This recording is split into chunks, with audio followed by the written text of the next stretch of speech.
Innocent Kabara, actuel député à l'hémicycle togolais sous la bannière du Parti démocratique panafricain, a rompu le silence sur sa position en tant qu'ex-directeur administratif et financier de l'Institut africain d'administration et d'études commerciales. Il annonce également que sa famille s'est également retirée des instances dirigeantes de ce secteur de l'éducation. Élu député lors des élections législatives de 2018, Innocent Kabara, comme c'est de lui qu'il s'agit, est désormais ex-directeur administratif et financier de l'Institut africain d'administration et d'études commerciales, IAC. Il l'a annoncé dans une interview à nos confrères de Afrique News. Pourquoi ce retrait à ce poste si cher pour cette université de renom au Togo? Innocent Kabara donne la raison. Première école de BTS au Togo, IAC s'est vite implanté dans plusieurs pays en Afrique. Avec ses 30 ans d'expérience en la matière, IAC n'est plus cette université à présenter. Parlant de la raison de son retrait au poste de directeur administratif et financier, le fils de Dr Bassabi Kabara, ce dernier est le fondateur de l'université, a avoué que, c'est volontairement qu'il a décidé de quitter son poste pour des raisons de convenance personnelle pour se consacrer à ses nouvelles charges de président de parti politique, de député et de président d'une commission parlementaire qui, dit-il, nécessite beaucoup de temps et de concentration. Mieux, souligne Innocent Kabara, mes fonctions de député m'imposent des déplacements et voyages incessants auprès des populations. En plus, je suis directeur exécutif d'une ONG. Vous convenez aisément avec moi que c'était un peu trop pour moi seul.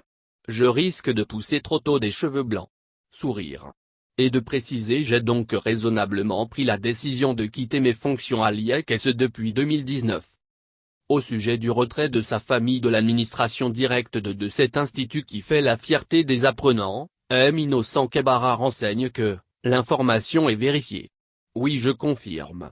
La famille Kabara s'est retirée des instances dirigeantes de l'IAC. Autrement dit, l'IAC fait peau neuve avec le renouvellement de ses instances dirigeantes et le retrait des affaires de la famille Kabara. L'école passe désormais sous l'administration directe du groupe universitaire français ILSI France. ILSI France, faut-il le préciser, était un partenaire du groupe BK Université. C'est un choix et de référence internationale en matière d'enseignement supérieur. En décidant de s'écarter des affaires de l'Institut et de les confier à un partenaire, c'est stratégique, selon la famille Kabara. Car, explique le fils député, c'est une orientation nouvelle qui répond au souci de renforcer les acquis de l'école et lui redonner une dimension mondiale pour un enseignement supérieur de qualité en parfaite adéquation avec les exigences du marché de l'emploi face au nouvel ordre mondial. L'histoire de IAC est très impressionnante. Tout a commencé en 1986 avec la création de l'Institut africain d'administration et d'études commerciales, IAC, pour aider à la formation des ressources humaines en Afrique.